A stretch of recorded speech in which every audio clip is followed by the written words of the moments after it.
NT Ramarao దగ్గర నుంచి ఆనాటి నాయకులందరూ కూడా కక్ష కట్టి ఆ రోజు నుంచి కూడా అణిచివేయాలనే ఆలోచనతోటి మా మీద అక్రమంగా కేసులు పెట్టి మమ్మల్ని జైలుకు పంపించి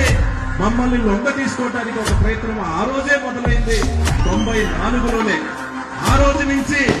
ఈ రోజు దాకా కూడా సుందరరామరెడ్డి గారి వారసుడిగా, రాజకీయ వారసుడిగా ఆయన ఏ బాటలో నడిచాడు, ఆయన ఏ విధంగా పార్టీ కోసం, కార్యకర్తల కోసం, నమ్ముకున్న నాయకుడి కోసం పనిచేశారు, ఆయన బాటలో ఆ రోజు నుంచి ఈ రోజు దాకా కూడా ఆయన బాటలోనే నేను నడుస్తా ఉన్నాను.